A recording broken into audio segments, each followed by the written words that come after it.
If you really want to make skill checks more meaningful in your game, think of it more as a target where the surrounding numbers influence how much information or how successful or unsuccessful the character is, as opposed to a hard, fast number. Meaning, if someone's trying to jump across a cliff and the DC is 15, that make it so that's the perfect amount, right? Where they jump across, they land firmly, and they walk away looking stylish.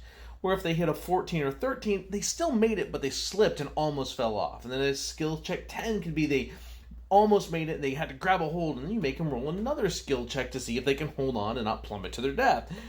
Basically utilizing that DC as a varying scale. Now this is in the rules and it's in variance, and the idea though is not to think of it as if they get a 15 they get this, if they get a 10 they get this, if they get an 8 they get this. No. Instead, allow it just to influence you as the dungeon master and how you respond.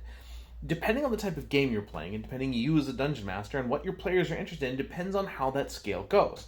In my case, there's always some level of success. There's always some bit of information. When they walk into a room and roll a 1 on the perception check, it's not like they walk into the room and go, I can't see nothing! It's all gone! It's so dark! Oh wait, I can see again. That's not what I do. However, I always like to give some level of success. Yes, failure is part of the game, and falling almost to your death can be intense, allowing other players to step in. There's lots of ways of doing it, but the goal is to move the story forward.